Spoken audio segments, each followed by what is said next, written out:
flag of the United States of America and to the republic for which it stands, one nation under God, indivisible, with liberty and justice for all. Thank you. I'm not going to introduce the speaker tonight. We have a special connection with this one, and Sylvia is going to do that. But I just wanted to make a couple of announcements. First thing I want to do is welcome our online audience. For those of you who are new and joining us for the first time, you can learn more about the organization by going to WTPOCC. Those are the initials for We the People of Cape Cod. WTPOCC.org. And there's some content there, some essays, some videos from past presentations, and there's also a donation page. So you can donate a few bucks to this great organization. We're not big. We don't have George Soros or any of the others backing us. So we make it on our own. True American spirit. So welcome to the online audience and welcome to everybody here, the regulars and anybody new as well. Let me just make a quick announcement about an upcoming event from our sister organization, it's fair enough to call it, Liberty Chalkboard. Let me just take a minute to tell you, a friend of ours in New Hampshire, and yes, we have made friends in New Hampshire, like-minded friends. A friend of ours in New Hampshire lent Marianne a book. She insisted she read this book called The Crimes of Our Educators, or The Crimes of the Educators, by Alex Newman. And Marianne picked it up, and she's been haunting me ever since then. Read it, read it, read it. I hate reading that kind of stuff before I go to bed, but Marianne is absolutely just sucked into it, and it explains so much that we've seen in the past 30 or so years. Well, Alex Newman is coming to give a talk in New Hampshire, and we got him booked, Liberty Chalkboard got him booked for an event here in Massachusetts. So Tuesday, June 11th, from 11:30 a.m. to 2 p.m. in the Sagamore Inn. Most of you know where that is, 1131 Sandwich Road in Sagamore. Seating is limited. Admission is free, but we're going to have a good crowd for this one. It says here donations are gratefully accepted at the door, and restaurant menu items are available for purchase. Alex Newman on June 11th at the Sagamore Inn, courtesy of Liberty Chalkboard. And with that, I'm going to turn the podium over to Sylvia, who's going to introduce our speaker. 11, what was the time at the end? 11:30 to 2 p.m. It's going to be a lunch thing. 11? On the 11th Yes. and 11:30. Okay, Yep. so there's two. June 11th, 11:30 a.m. to 2 p.m. Sagamore Inn. And what's the name of this book? Crimes of Crimes of the Educators. Okay. And let's see, what else is he? I have it here somewhere. Yes, Crimes of the Educators. I have one copy of this flyer. If you want to take a look at it, I'll have it back here. Yeah, okay. You can pass it around. Yeah. But make sure it gets back to me because my notes are on the back. So, Good evening. I'm Sylvia Wall, for people who don't know who I am. And I want to tell you that I met Ron Smith at the TNT Church when he came to tell us about his Bible study at Mass Maritime, and he was raising some funds to take them on a field trip. So that's one side of Ron Smith. The other side is, I'm pleased to introduce to you History Professor Emeritus Ron Smith from Mass Maritime. His 45-year career at Mass Maritime started actually in 1972 when he graduated summa cum laude from Springfield College. And he became an instructor at Mass Maritime. He went on to get a master's degree in University of Miami in studying European history. And from there, he went on to do doctoral studies at Tufts University on classical and medieval antiquities. It is my pleasure to introduce this man who is of the church, the Mass Maritime, and history and excitement with learning to his talk tonight, John Locke, The Constitution and Christian Roots of American Liberty. Professor Ronald Smith.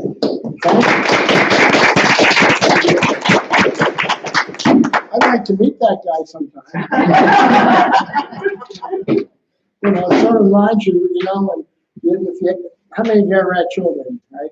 You ever had that scene when the neighbor comes up to you and says, "Oh, Johnny was just fantastic. I mean, what a wonderful child. He picked up the room, he cleaned all the dishes," and you go, "Who is that person? What did you know?"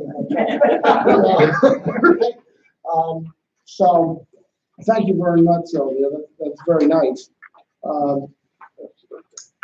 First, I just want to compliment you folks, because what you're doing here is really important.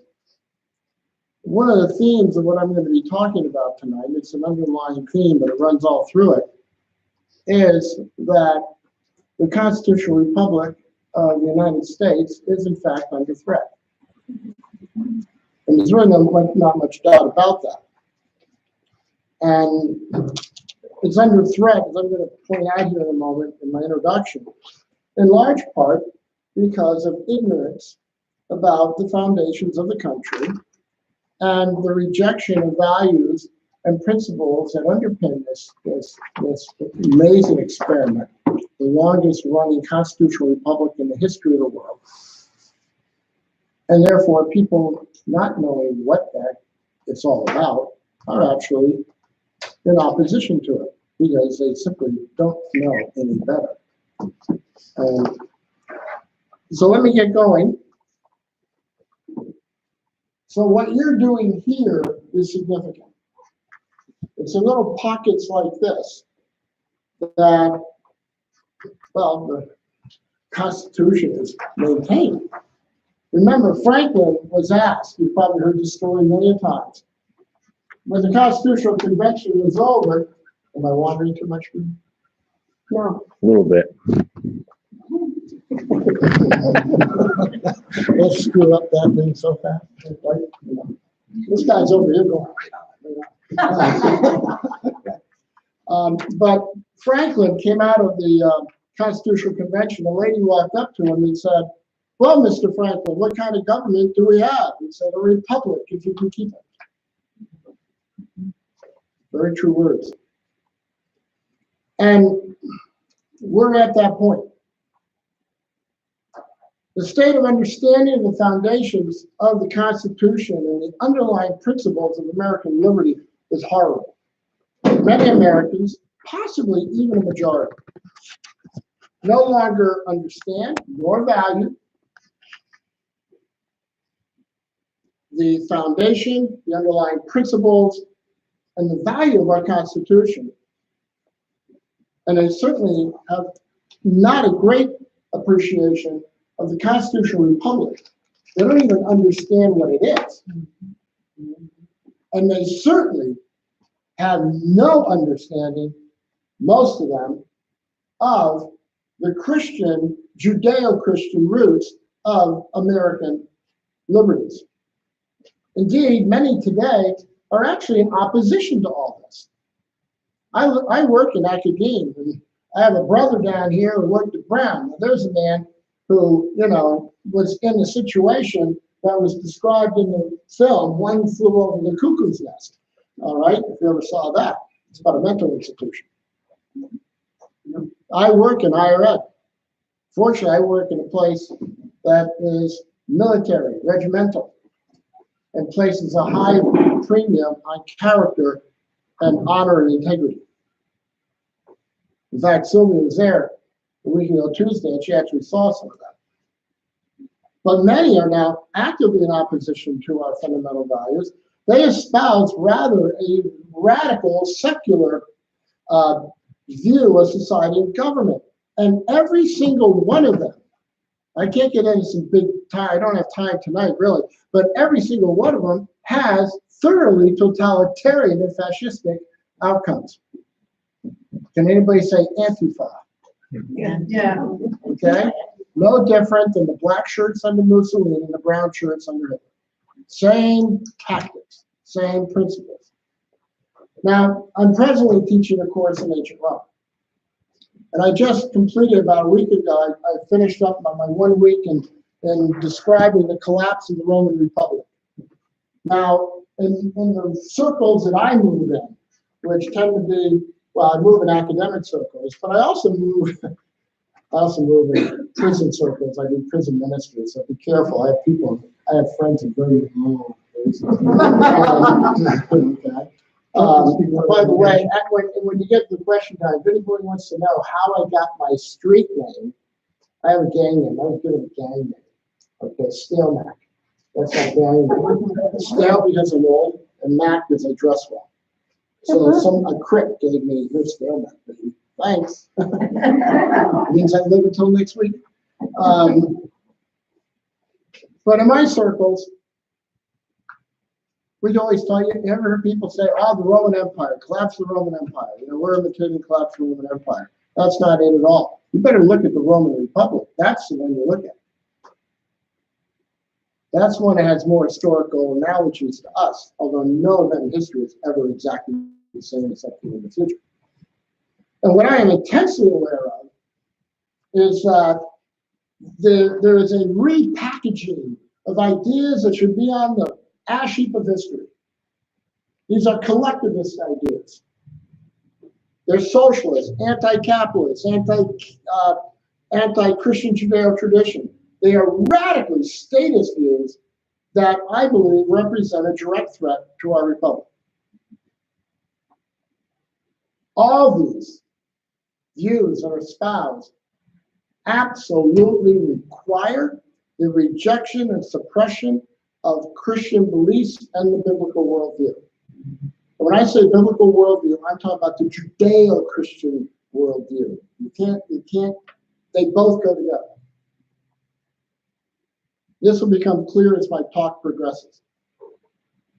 A key reason for this state of affairs is that we as a society have rapidly discarded those traditions, beliefs, assumptions about the relation of man to man and man to God, which have formed the basis of our understanding of the relation of the individual to the state. Let me give you a quick example. When Obamacare, I don't care what your political situation is, this is the universal truth. When Obamacare was passed, a student asked me, why was I opposed to it? I said, I'm not opposed to what it's trying to do, although the way it's doing it is horrendous. I said, why I'm opposed to it is that it fundamentally alters the relation of the citizen to the state. If the federal government can tell me I have to do something simply because I'm bored, then I have moved from being a sovereign citizen to more of a subject of the government.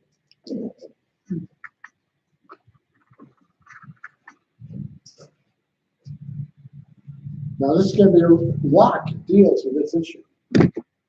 We don't teach these values in school, and we do have civics courses. They're not well taught. Tocqueville, in Democracy in America, which is a brilliant analysis of American democracy in the 1820s and 30s, observed, he said, in America, it is religion which leads to enlightenment, and the observance of divine laws which leads men to liberty. Well, we need to do what you're doing. We need to start re-educating our citizens about fundamental truths that have evolved and developed over a period of over 2 millennia. Do understand, it is the height of intellectual arrogance to just simply poo-poo and discard all this Western society and its traditions and wisdom for a momentary advantage. To start talking about Locke, we actually have to take a look real quickly at the Puritan contribution to American political institutions. And we're talking about the folks who showed up at Plymouth. We're talking about the folks who became, the Plymouth Bay Colony. Rhode Island, Connecticut. Connecticut had the first written constitution. This is what they did. By the way, this is a course. They developed written constitutions. The idea of separation of powers, regular elections, the secret ballot. That's how they elected pastors in congregational churches, a secret ballot. The Federalist principle, religious toleration, and significantly, the separation of church and state. The separation of church and state is a Protestant separatist view because those folks understood from hard experience that when the state controls the church, it's not good for either one of them. So we separate church and state. And the Puritans, by the way, the term Puritan was a term of derision. It was derision. They were named Puritans by their opponents. Oh, they're the Puritans. They just want to get rid of putting idolatry out of the churches and all that. Well, modern equivalent is saying religious right. I had a friend of mine at the academy who only half joked and made emphasis on half. Jokingly said, Smith, you're part of the religious right. I looked at him and I said, well, I'm part of the religious right. Right, what are you? Part of the heathen left? and of course, and my statement to him has equal invalidity to what he called me the religious right, but he never called me part of the religious right. He was also the same guy who walked in my office one day. My desk was real busy. He looked at me and said, boy, Smith, you know what a cluttered desk signifies? A cluttered mind. Well, this guy's like a neat freak. And so I said, well, if that's true, what's an empty desk symbolize? That would get me fired at Brown. Okay. All right. But the Puritans also showed there's a strong relationship between capitalism and Puritanism. The capitalist ethic and the Puritan ethic are not in contradiction. They're not in conflict. Now that flies totally in the face of how capitalist economics and capitalists are presented in the media today. They use your money grubbing. They don't care. They just pound on the little guy. I'm probably actually describing exactly how they describe in higher education. Am I not right about that? It's awful. They just in there for the money and all that. Only a socialist can own 3 houses and be a multimillionaire. Name Sanders. Yeah. Well, I figured this group probably had pretty good we get idea that. what I'm talking about. We got it. Exactly. Didn't have to explain it, right? But think about it. A good capitalist, what are the characteristics of someone who's absolutely successful capitalist? A good capitalist has to be honest. If you're going to succeed long term, you have to be honest. You make sacrifices. Anybody here ever start a business? Listen as I describe this and tell me if I'm not hitting a home run. She's probably back to saying, I've just got it now, man, because you didn't home run. You got it now. But tell me this isn't true. You have to be honest. You're going to be making sacrifices. You're not going to be living high off the hog. You have to forego immediate gratification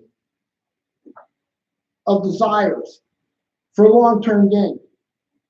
You have to invest your time and effort and resources in a venture that may or may not work. By the way, the ones that fail is an important part of capitalism. Actually, you're almost like a monk. You're in a sense. You're sacrificing, you're doing, and therefore you must show discipline and restraint. Treat others with honor and respect, or they're not going to come back to your business. And you have to have individual initiative. Those are also biblical values. So through hard work and strong character, and this is something I tell my students, character trumps achievement. Achievement without character is short-lived. And this enables one to acquire wealth and property. Locke is really going to talk a lot about property. And just a little sidebar here. Think about this. A key element in a constitutional republic is freedom of conscience. How can you have freedom of conscience if the state can confiscate one's property at any time? And how, without capitalism, can the individual acquire property and wealth to resist the encroachment of one's freedoms by the state? You ever know why? When you drive onto the Bourne Bridge, 495 takes that big loop around like that. Okay? Yeah. She was able to resist the state's efforts to take her property by eminent domain. She preserved her farm. And the only reason she could do that is she had the means to do it. She had the property and the wealth to be able to do it. Karl Marx sent a letter to a friend one time outlining 10 or 11 things he would do to his friend that you need to do when you come to power. Number 1, abolish private property. And that's why. This brings us to John Locke.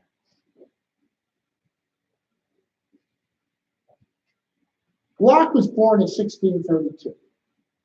He was going to pass in 1704. He came to political maturity in one of the most interesting times in early modern history. It was a time of persecution of Puritans in England. The historical context is this. Locke was born in 1632. 10 years later, in 1642, the English Revolution begins between Parliament and the King, basically over where does sovereignty lie? Is it with the people or with the divine right monarch? Well, the Puritans win. Parliament wins in 1646. 1649, Charles I is beheaded. That's not what his last words were. She went, oops. Okay? And by the way, that's the one word you never want to hear your surgeon say. Oops. Or your dentist. Okay? The Puritans now are running the show, but they couldn't even agree what color the sky was. And so in comes Oliver Cromwell, who rules from 1653 to 1658. Again, a whole nother lecture on the foundations of democracy with Cromwell. That is, unless you're Irish. Cromwell died in 1658. His son, Oliver Jr., doesn't want the job. And so Charles II, the son of Charles I, who was not that imaginative a family, as far as names go, comes to power in the Restoration of 1660. Well, he does not like work. The other guys who killed his dad. And so he goes after them. And they are persecuted. There are laws passed that makes them hard to worship and so on. This is when you have a lot of them leaving England coming to New England.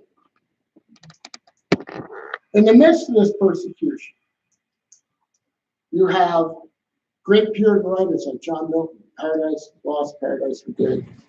John Bunyan, of Pilgrim's Progress arose. But it's John Locke whose thought and writings have had the greatest impact and influence on American constitutional thought and development. Locke himself was a very pious fellow, very brilliant. If he hadn't gotten into political theory and so on, he probably would have been a scientist. He was deeply affected by the 17th century scientific revolution. He corresponded with Isaac Newton on a regular basis. Was it Robert Hooke, I think it was. He was constantly in contact. His mentor, the Earl Shaftesbury, got sick, and Locke actually operated on him and saved his life. But he's a man who also venerated the scriptures. And he applied Protestant theology and principles to the ordering of government. He wrote several works. For example, he wrote one on aspects of the New Testament, including what's called the reasonableness of Christianity, in which he said, if you remove human corruption from Christianity, it makes a lot of sense. We're the ones who screw it up. He also wrote the first work on human cognition. In other words, how we learn. Some of you might have heard, I think, therefore I am, cogito ergo sum, right? Right? How do I think? How does the mind work? Now, I'd love to discuss that word, but that guy's going to give me the time chop if I keep doing that. So maybe afterwards, if somebody wants to, this is what politicians do, I can't do the question, okay? If somebody wants to. Come back on another date and talk about those things. Oh, yeah, we could do that. Is that an actual, I've already won the invite back? Yes. Yeah, you and I are going to talk. Okay, see you later, guys. I'm done. Okay. Essay concerning human understanding. It actually ties into two treatises on civil government. Can't go into that right now, but it's a fascinating study. Now, two treatises on civil government itself was written in 1692. It's not published until 1690, after what we call in history the Glorious Revolution. Locke wrote it mostly while he was in Holland. He was on the run. He had been part of a list of 84 people put out by the king who were considered traitors. And he actually had to go into hiding for a period of time in Holland. It was written for a couple of reasons, but the first was to refute a fellow by the name of Sir Robert Filmer's book, Patriarchia, which argued that divine right of kings authority. Do you understand divine right of kings? Yeah. The theory of divine right of kings is actually a theory supporting what we call absolutism, that all power is invested in the monarch. Okay? And the legitimization of that power, according to divine right of kings, there was another theory put forward by a fellow named Jean Baudin in 1576, his 36 books of the Republic, in which he argues that the reason why you have to have an absolute monarch is if you don't, the whole society goes to hell in a handbasket. Okay, you have chaos, so you got to put the hammer on. But divine right of king says God appoints the king, and therefore, since he appoints the monarch, I'm monarch by sanction of God. Therefore, I don't answer to anybody but God. I don't answer to a parliament. I don't answer to people. That's the deal. And Filmer illustrated this point by using the analogy that the king's power is similar to that, is like that of a father to authority over his children. Now, if we use that analogy today, we're going to do it. Are you kidding me? Authority of the father over his children. 50% of guys don't know how to be fathers anyway. He wasn't talking about us or people of his time. He's talking about Roman power, ancient Rome. He's talking about the paterfamilias, the pater potestas, the authority of the father. Those guys had what the Romans called imperial claim of them. That's the power of life and death. Imperial, we get the word emperor. They have power of life and death. They can tell daughter, you're going to marry Jack over here, and if I don't like how it's going, I'm going to tell her she's getting divorced. Caesar did that. That's power. My son's a coward in the army. Take out my gladies and take him out if I want to. And I would be honored for doing it. That's power. Locke is writing to respond to that. And two treatises is a devastating refutation of divine right of kings. Because in this, and I'll elaborate this in a moment, Locke replaces divine right with what he calls the social contract. And Locke's Christian views are on display throughout the whole thing. There's 102 biblical citations in two treatises on civil government. And they're in there to buttress his points and his argument. So how does he begin his argument? Well, he begins his argument with the proposition that God intended man to have property, private property. He refers directly in this to 1 Timothy 6:17, where it says, God richly supplies us with all things. And he also says, look at Genesis, where, God gives man dominion over the earth. But Locke very quickly says, this doesn't mean socialism, guys. And they knew what socialism was. How many of you are familiar with the early history of Plymouth Plantation? Okay? How did they? Now I'm running class. This is called the fickle finger of fate. Okay. When I put out a question to the class, I get, we're all members of the Benedictine order because we don't say anything. All right? That's when the fickle finger of fate, sometimes it's double barrel. Okay? All right? So, what is this? You understand how they distributed what the economy was? The first, yes, they worked for the powers that be in England, and they got a certain portion. That's storehouse. It was socialism. Yeah, everything went into a common storehouse, and then it was distributed to everyone equally. Yep. And the colony was dying. Yes. Because, how many of you know the 20/80 rule? Did you run your own business? Did you have employees? No. Okay. You're a brave woman. Did you have employees? Yes. You know the 20/80 rule. 20% of people do 80% of work. Exactly. And I mean, that's a true, it's almost like a higher law of physics. Well, that's what was happening. And the 20 people doing the work were going, what the heck? Why am I busting my chops? It was like the ex-Soviet Union, where the joke was, I pretend to work and they pretend to pay us, right? Okay.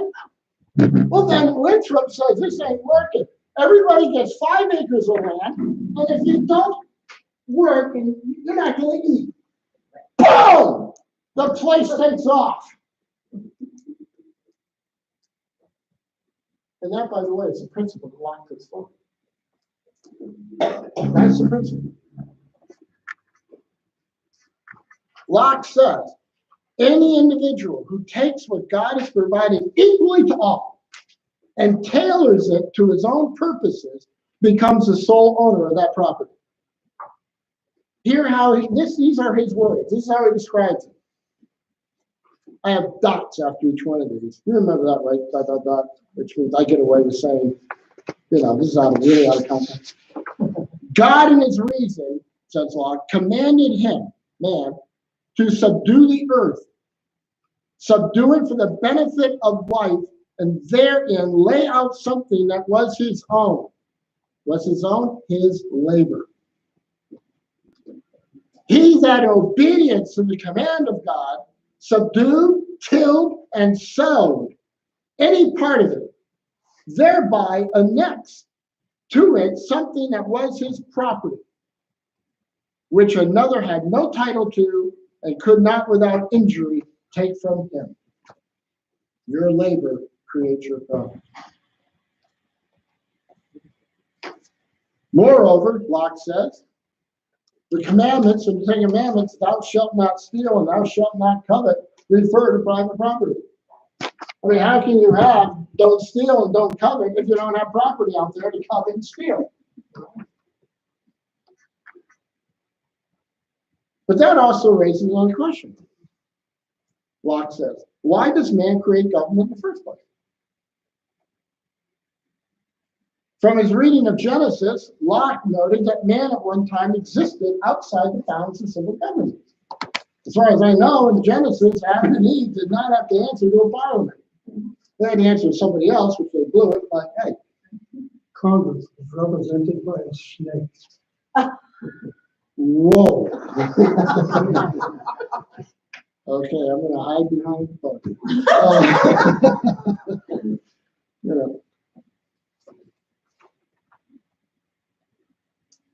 This is what Locke called the state of nature. Now, he didn't come up with the idea of state of nature. Man existed before he gets any government. Thomas Hobbes came up with that in a book called Leviathan in 1652. And Hobbes argued that out of that you get absolutism. You have to have a king that really puts the whack on people because they're all selfish. It is the state of nature of life is short, brutish, and violent. Locke has a different, more subtle take on it. He says, in a state of nature, everyone is completely free. Would you like to be in a situation where everyone is totally free? You would? That's too much anarchy. We're free to do anything. I brought this up in class one time. Well, I was actually making another point where I'd asked students, do absolutes exist? And of course, 90% of students say no, they don't. And of course, and if you do that with somebody, here's the response. It's a little treasure response. So if I would ask you, do absolutes exist? You say, no, they don't. You know, you go, are you absolutely sure of your position? You know? Because in a state of freedom, total freedom, the only thing that arbitrates anything is force. Raw power. So, but initially it's working pretty good, says Locke. And then sin enters the world. Through Adam's original sin. And when that happened, Locke says the safety of people and their property is now tenuous and under threat. Therefore, man, fallen state, required he gives up some of his freedom. And he says, prudently subject himself to civil government, without which his ability to enjoy the fruits of his labor and defend his rights is, quote, very uncertain and constantly exposed to the invasion of others. Total freedom is, says Locke, very unsafe, very insecure. This makes him man willing to quit this condition, which, however free, is full of fears and continual dangers. So the need for mutual protection, safety, leads men to form civil societies, entrusting some sovereign with the power to protect against bandits, foreign invaders, but as I'll point out, there's something else this person's supposed to do as well. What is influencing Locke here? Locke was incredibly aware of New England Congregational Church covenants and their government, as well as the Mayflower Compact. Right? Totally aware of it. Almost all those governmental structures that I told you about at the beginning of the talk came out of the Congregational churches in New England, from the pulpits of those churches. Mayflower Compact is an amazing document. Because when those people came over, think about it, they are going into a state of nature. They're going in a completely, by the way, that was the only place they could have landed in the entire Massachusetts coast where they would not have met hostile reception. If they had landed in Boston, the Massachusetts tribe would have taken them out.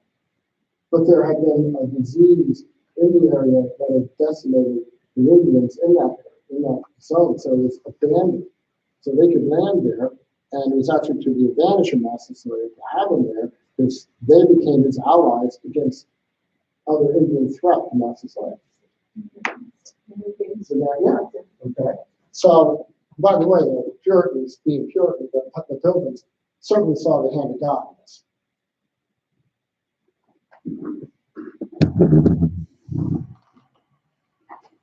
But imagine, you have to sit down and you have to say, okay, guys, let's put some rules for how we're going to live together. You know? It would probably be a considerably more difficult project today. In the context of me. And Locke knew about it. He had read it. He was aware of it. But this government that is created is no absolutist government because with unlimited power. Why? Because these folks enter into a mutual binding trust with each other. And they establish a government with clearly defined obligations. Does this sound familiar? The Constitution. The Constitution doesn't tell the government. The Constitution is primarily a negative document. It's mostly thou shalt not for the government. You will not do this. You will not do that. You're going to have limited power. One of these days, we'll get back to the 10th Amendment. Yep. The power retained by the people. That's right. Don't give it away. Well, it's a state. The role of the government under this system, what Locke says, is to protect the people's safety and, most importantly, to protect the liberties and not to violate their liberties. And these are liberties they had in the state of nature. Thus, this social compact or contract, says Locke, involves a group of people voluntarily, that's a key word, voluntarily joining together into a community for their own protection and to pursue common aims. And if this trust, or as we call it, the social compact, is at any time broken by the government, the people have the right to rebel, and they actually have a moral obligation to get rid of that government. Amen. The consent of the people, thought Locke, is the only legitimate basis for a just government. So to answer Filmer's question, who shall judge the monarch? Locke says the people will judge the monarch. Though in the end he says God in heaven is the ultimate judge. Because if you're a Christian, you really can't ignore that one. So on what basis do you judge the king? On the basis of natural law. Natural law. I was teaching a course in American government one time at the academy because, well, we have one more section of American government. And, hey, Smith, can you teach a course in government? Well, sure. You know, at that point I was wishing I was tenured. But I remember we were going over civil liberties and rights, and the way the conversation was going led me to ask the cadets. I said, hey guys, where do your rights come from? I had 35 students in that room. 33 said from the government. I said, Of course. So I left the room, went down, grabbed a copy of the Declaration of Independence and wrote it in the pen. Which, by the way, is a complete Lockean lift by Jefferson, as you'll see. I also pulled out my license and said, this is a privilege. That can be withdrawn by the government. My natural laws cannot be. My natural rights cannot be. Natural rights are those that you are born with because you're a human being. They're not limited to Americans. They apply to all people. They're trying very hard today to suppress it. Yeah, that's, they can try. Natural law also dictates that all human beings are fundamentally equal. This comes out of essay Concerning Human Understanding. Endowed by their creator with certain inalienable rights which the government is required to protect. Does that sound a little bit familiar? Yep. No monarch can lawfully violate these rights. And Locke says this, no body, in other words, no political body, no power can exempt them, monarchs, from the obligations of eternal law. Princes owe subjection to the laws of God. And natural law and natural rights emanate from God and therefore cannot be negated by any legitimate government. The key word there is legitimate. Now, Locke's position that people have the right to overthrow an oppressive government, which, by the way, bothers Ken. Well, I'm going to have to move.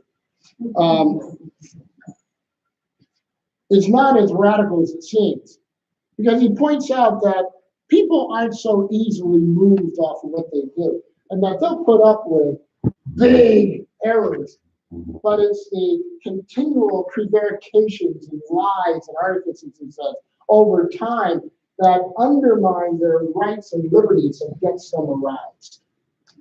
So it's not going to happen often.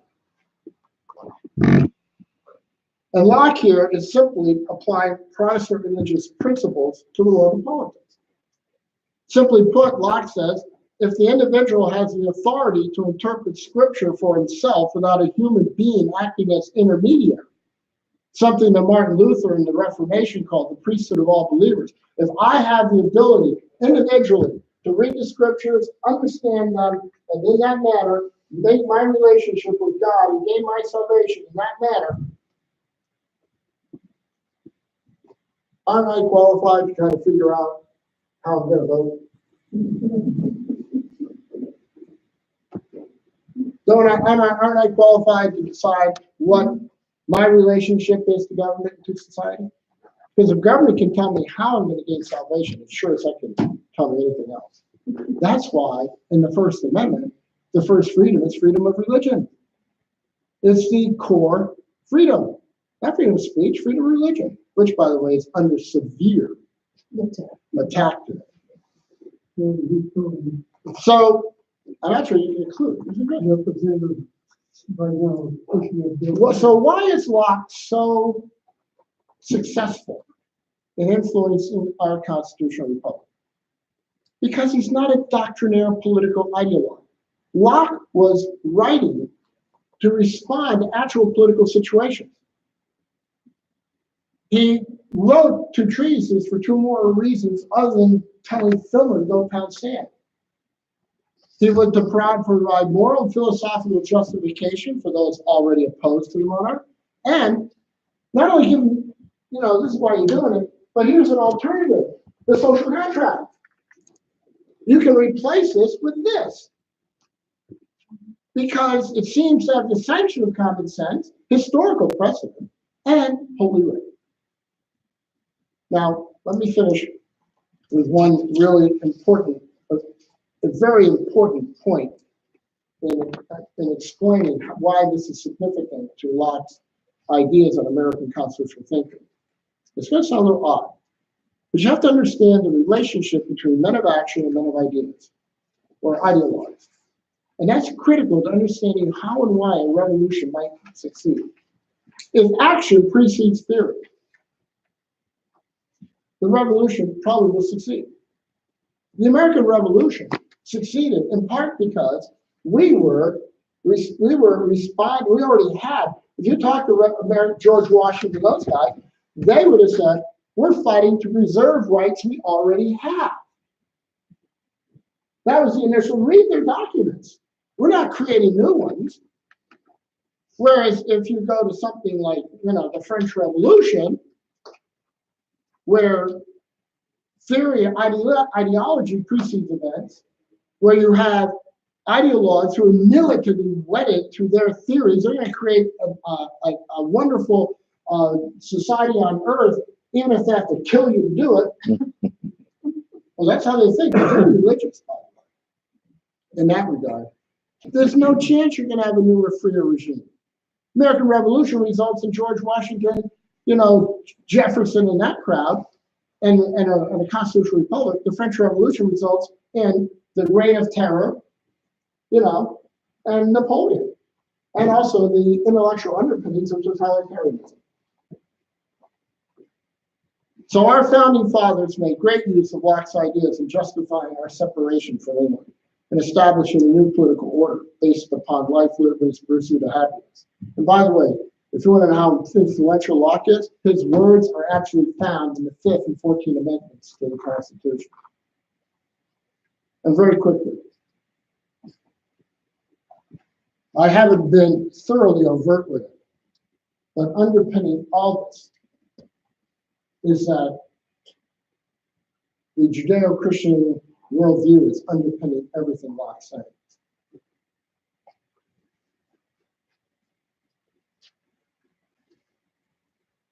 That's why the work you folks are doing is so significant. I don't know if you know a fellow named Prager. Prager?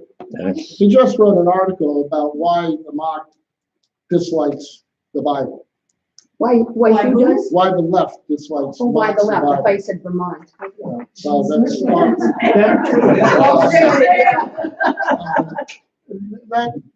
that's the same difference. Okay? Although if you get outside of Burlington, you get a different Vermont. But he concluded in the article by writing this, and this is not exactly the optimistic end to everything, but it's a powerful piece. He said, for almost all of American history, the Bible was the most important book in America. It is no longer.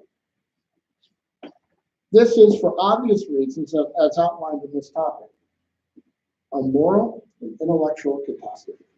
You don't believe me? Go on college campuses to see what's going on, right? Oh, yes. Exactly. I work in that field. I still remember last point. I was at a conference in Portland, Oregon. You think Brown something? That whole city's nuts, okay?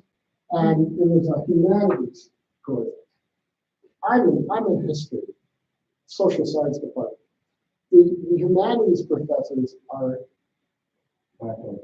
crazy.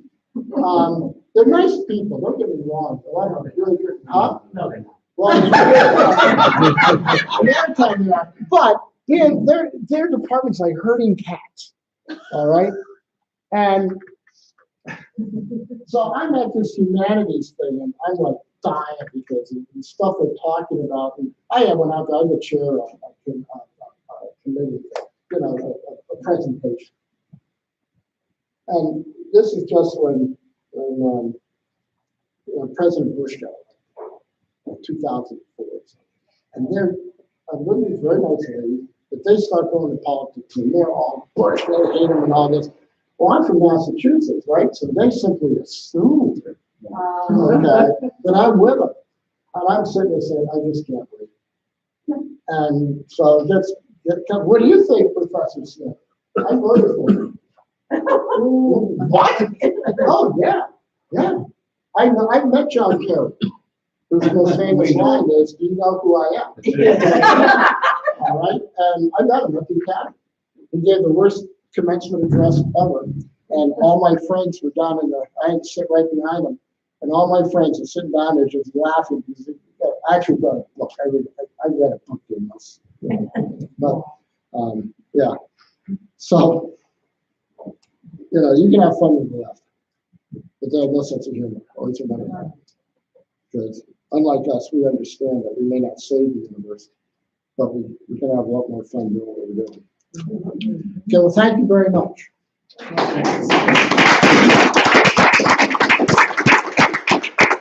We have a couple minutes for questions, so if anybody has a question, Smith.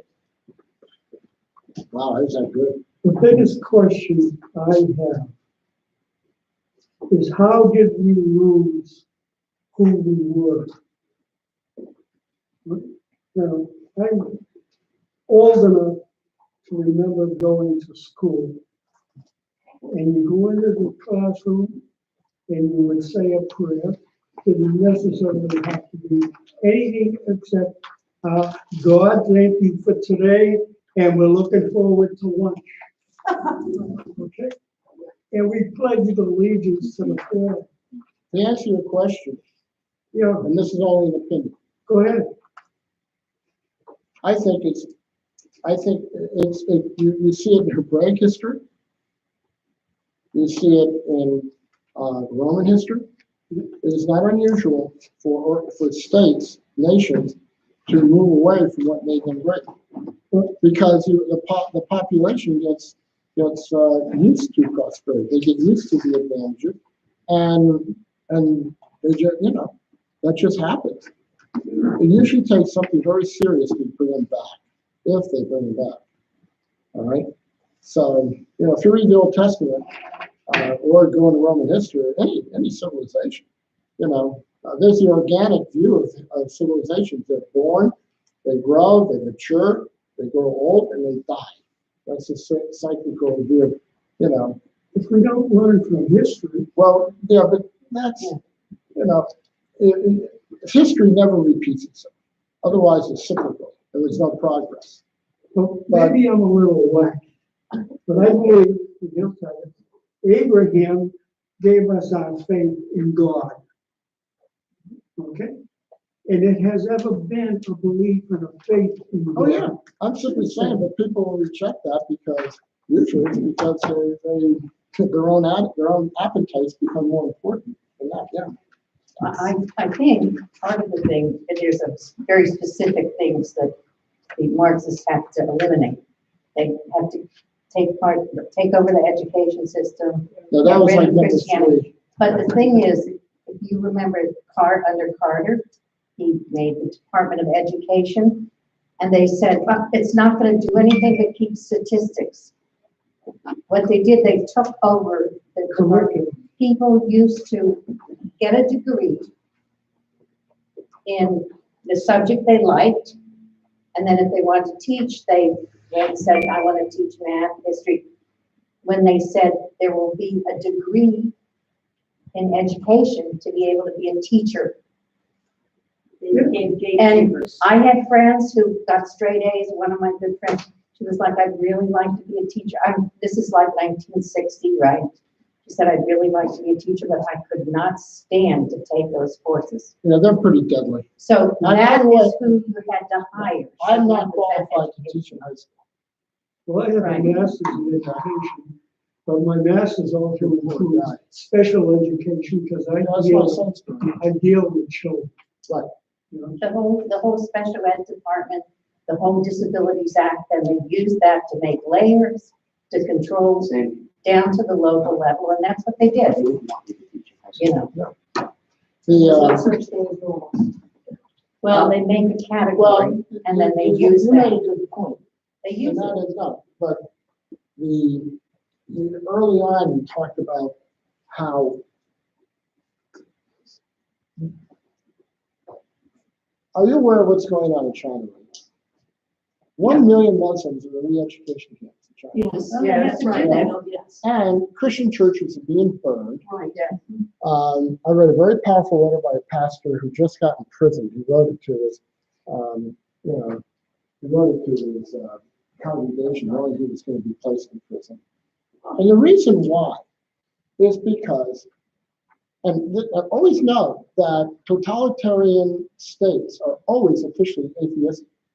And you cannot, they're always officially atheistic, because you can't have any of the regions higher than the state. Right. And, Muslims, Falun Gong, which is also persecuted in China. And by the way, one of the reasons the Christians are being persecuted so badly is that Xi, the president of China, is very concerned because there's a whole lot more Christians than there are members of the Communist Party. Right.